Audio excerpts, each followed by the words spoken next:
Hi guys, this time I'm going to continue the second video lecture about SVM.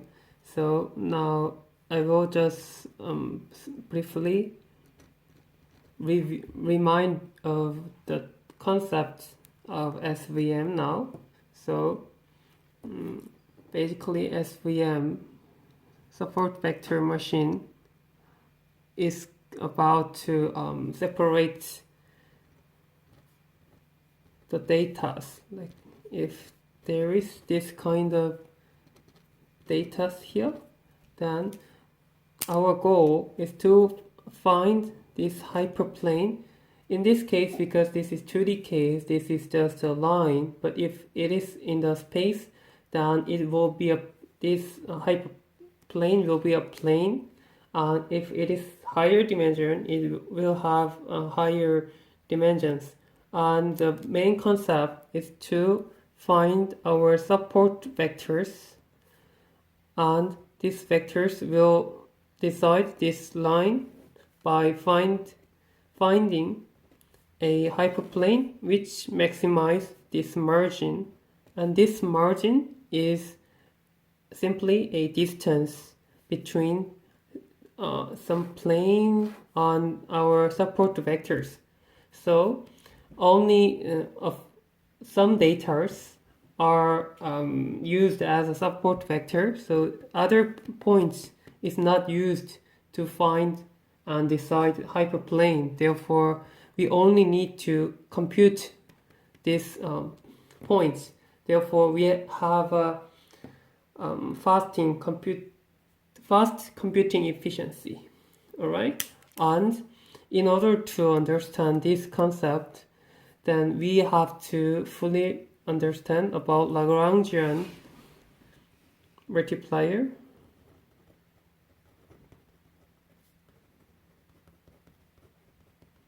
and also Lagrange equations.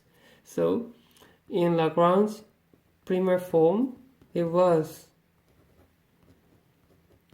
square plus sigma and an, which is a Lagrange multiplier, and let me just write it minus, actually it doesn't matter, but anyway, and Tn w txn plus b minus 1 is equal to 0. By the theory of KKT, only when it is 0, then it is not 0. Vice versa, if this equation is not 0, then the Lagrange multiplier will be 0.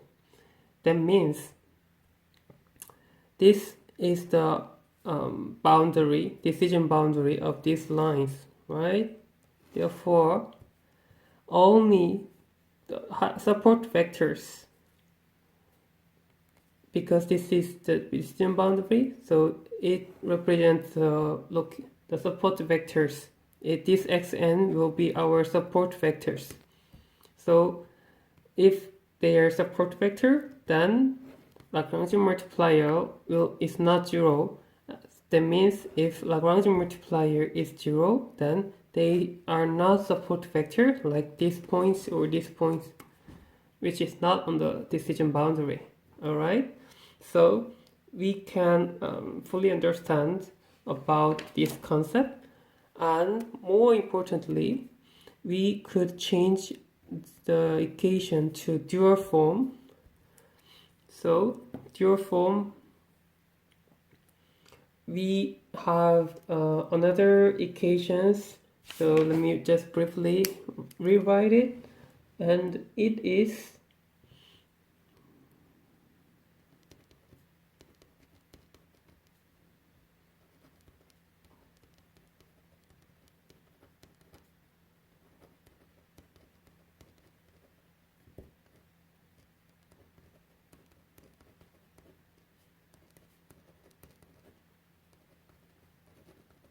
if you guys want to know about how it can derive in this way, then please check it out, my previous video.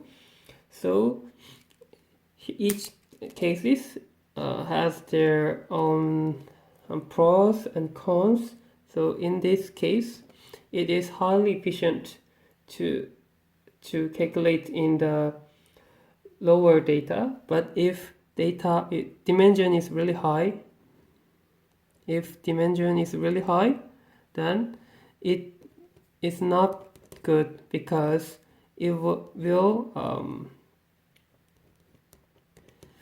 the computational effort is proportional to the cubic size of dimensions of data, and in this case, computational effort is proportional to the number of data, but in practice, it's not going to up to the cubic. It is between the first power or second power, because it only uses support vectors. This is the reason why. So dual form is efficient for higher dimension, and primer form is efficient for lower form. And there is something more that we should know, because if we want to use corner trick,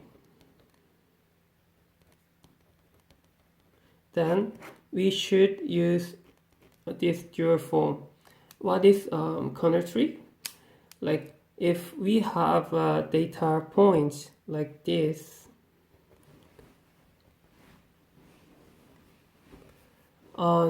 if it is one dimensional case and it is 0, then there's no way to, like, let's say this is 4 data and this is 2 data. We can't distinguish between X and circle, right? But if we plot this case as a 2-dimension, like how can we make it 2-dimension? Oh, sorry.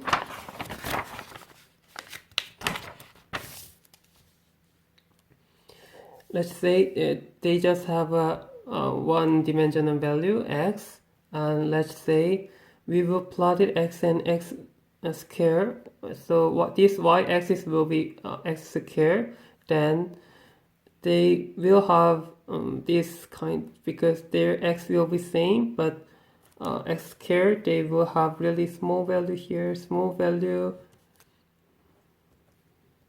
but because this red is really high, so they will be probably located in this area. Then it's clear that we can find our hyperplane like this.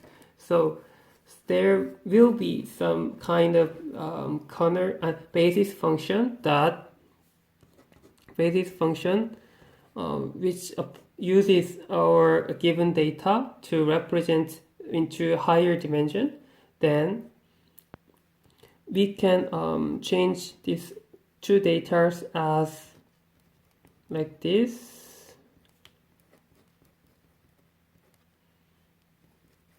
So sorry, there's no T here. That means there should be multiplication between, even like a dot product between 2 data, or if we even use this basis function, then we should do multiplicate between 2 basis functions. So alright, like first case, we just want to dot product these 2 cases. So then if it has really depends on the dimension of this data, then we need to multiply, because of the characteristic of dot product, then we all should like multiply each component with like each component. So it will multiply with this one and it and this. So there would be larger multiplication. So our concept is, because computing these two or even these two will be really expensive. We will just find corner function, and it will be just so here you will just find some specific function, then this function will represent this dot product, so computation will be really more fast. So like, let me just briefly explain again.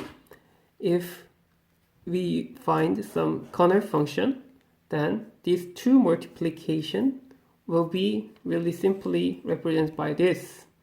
And if we need to find some non-linear SVM, like this case, because this is not we have to find some SVM which data cannot be separated by linear case, then we need this kind of basis function. So for easy example, we can just find this polynomial basis function, then we can find some hyperplane. Yeah, so this corner function is really useful, and as you can see, in only dual form this corner function can be applied. So even though we have same problem, depends on how we approach, how we solve to the problem, there is two cases. So again, like primal form and Lagrange dual form. So the point is we have a same problem, but in case of Lagrange primal form, we are dealing with our variables, weight, bias, and Lagrange multiplier. But in case of dual form, we are only dealing with our Lagrange multipliers. And if we find out some Lagrange multipliers which can optimize our dual form, then this Lagrange multiplier can be applied in this primal form, because their optimum case, their optimum situation or condition is actually same, even though they don't have exact same equations, but their optimum case is still same. Therefore, this optimum Lagrange multiplier can be applied into this primal form. Then we will be able to find our hyperplane. So depends on our dimension size or data size, you can wisely choose the case. So now I'm going to introduce about the concept of slack variables, because sometimes the data cannot be separated because there should be some data into some wrong position. Then yeah, this data figure easily explain about it. Let's say this blue line will be our hyperplane and red line will be decision boundary.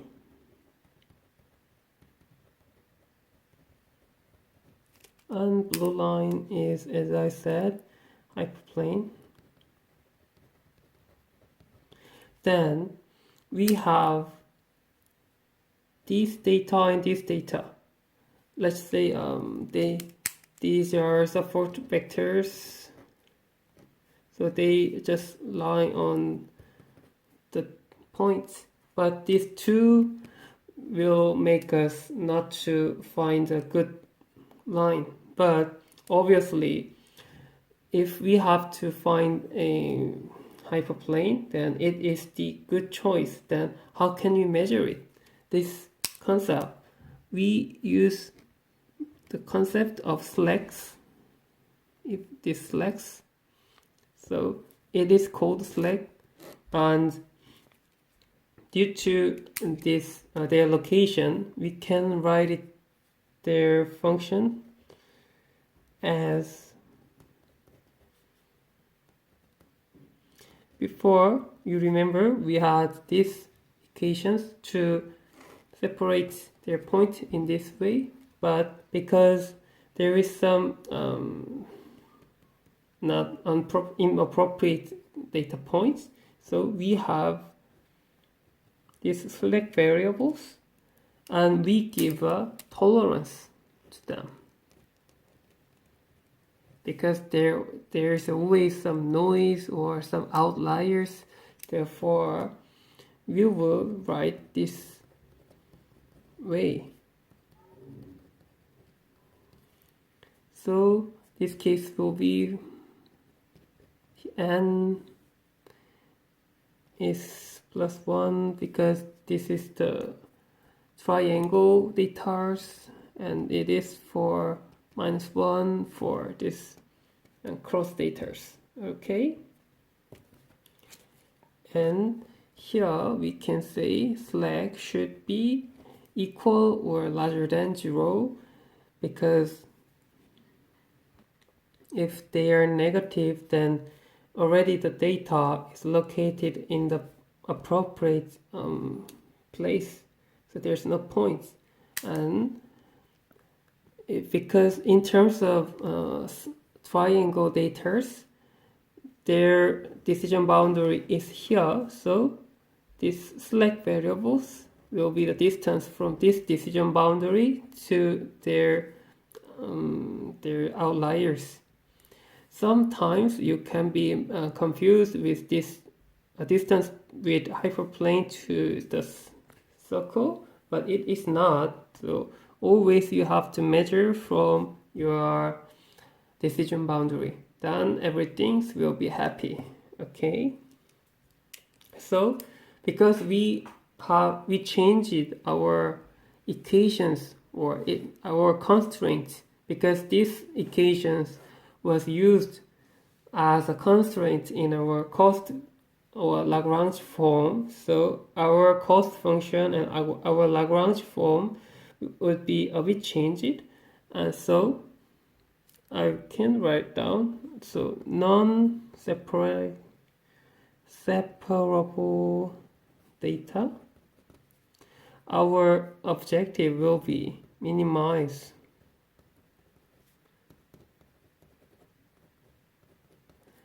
the margin, maximize the margin. So maximizing the margin will be minimizing this equation, and we also need to minimize our select variables, obviously. But here we have this parameter, so we call this as trade-off parameter. When it comes to trade-off, that means if we increase one, then the other will reduce. So your approaching is right. So C is about the trade-off between select variable, penalty, and the margin. Therefore, there's two things that SVM has to consider. So there's two goals. Firstly, we want to maximize our margin here, and also we want to minimize the select variable's error. So in order to compensate two goals, this C will work as a hyperparameter. For example, if C is really high, like infinite, then this case will be linear discriminant.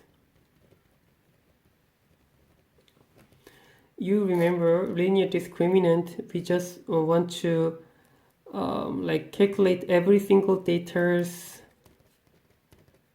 on just like, for example, find some hyperplane discriminant, then we all calculate the distance with every single data point.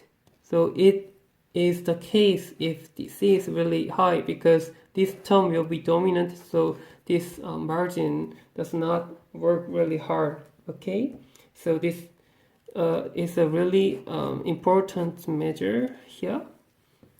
So let me continue. So we will have a different form, new SVM primer form. So we have to optimize it. Also, how it looks. So it is same. We have this term, and not only this, but also this term should be also minimized. And as we did, we will use Lagrange multiplier to use our constraints into our function. But here we also have one more constraint, because I said this slack variable should be equal or larger than 0. So slack variable, it is constraint, then means it is one more Lagrange multiplier, and it is Lagrange multiplier on our green pen. Our constraints has changed it into this by the slack variables. So I wrote it here. I think things are clear up to this point. So here, let me explain further.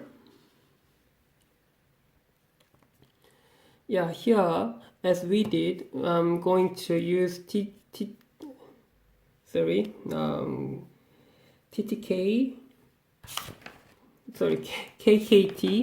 Karushikun-Tucker equation. I will apply. So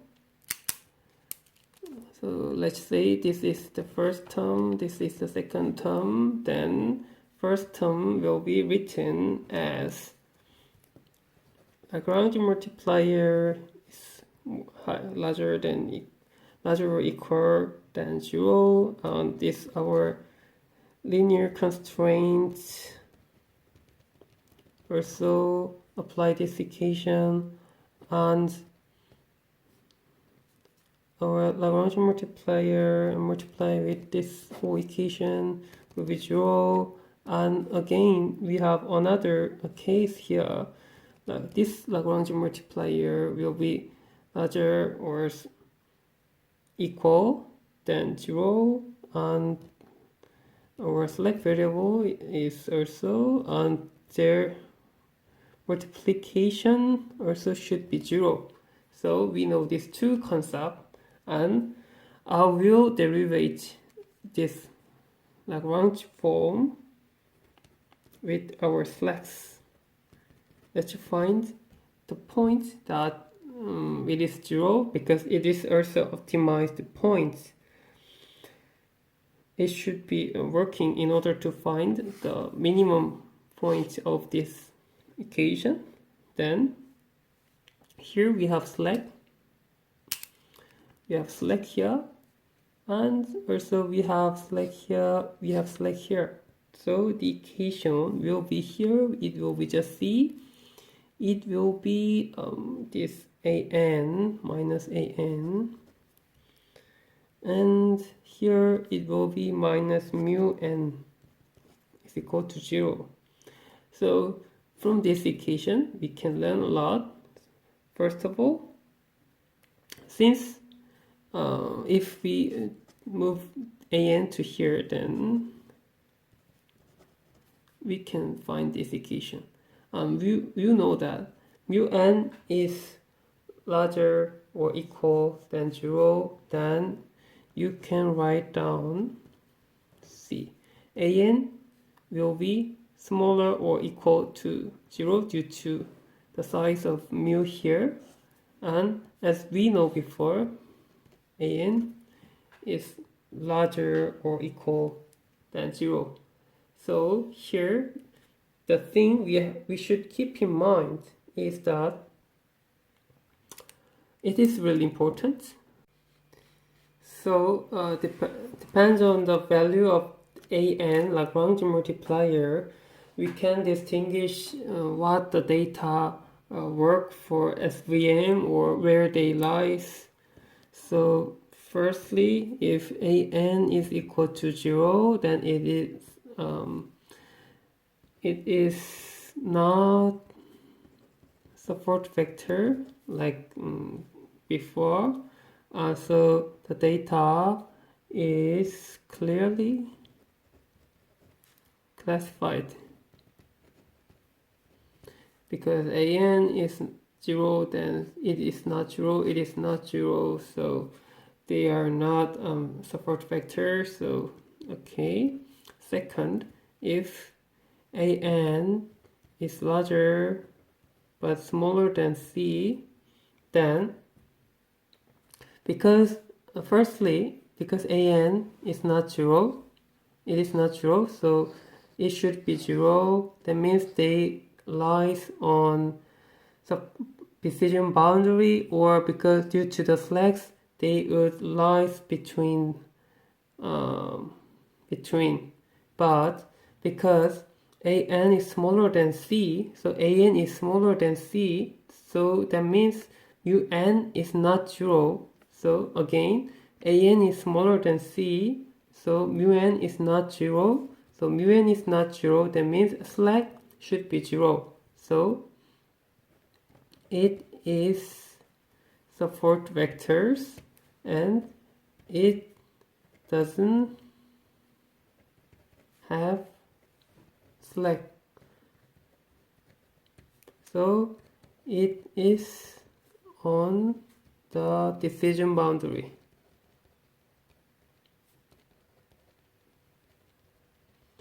Okay, from these equations we can understand.